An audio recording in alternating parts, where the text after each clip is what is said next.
Hey everybody, this is Scott at Scott Trades on Twitter with your stockmarketmentor.com chart of the day. Want to take a look at Wingstop. This is ticker WING.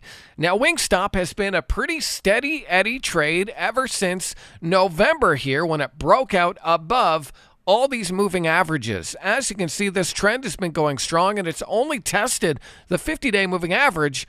One or two tests of the 50-day moving average here, and then it's back into the trend. So this is a very strong trend that's already in motion. So I would definitely keep an eye on this stock for an entry close to this orange line. That's the 8-day exponential, or even close to the blue line. And look for a green day bounce off of those moving averages, and then just let this thing work. As long as it holds up above the 8-day EMA, I think you want to stay long this stock. So really quick one here from Wingstop. But I got to tell you, we got a lot to talk about at stockmarketmentor.com. Dan Fitzpatrick added 5 new stocks to his active trade list. If you want to see what they are, click that link, take a trial, and I'll see you on the other side.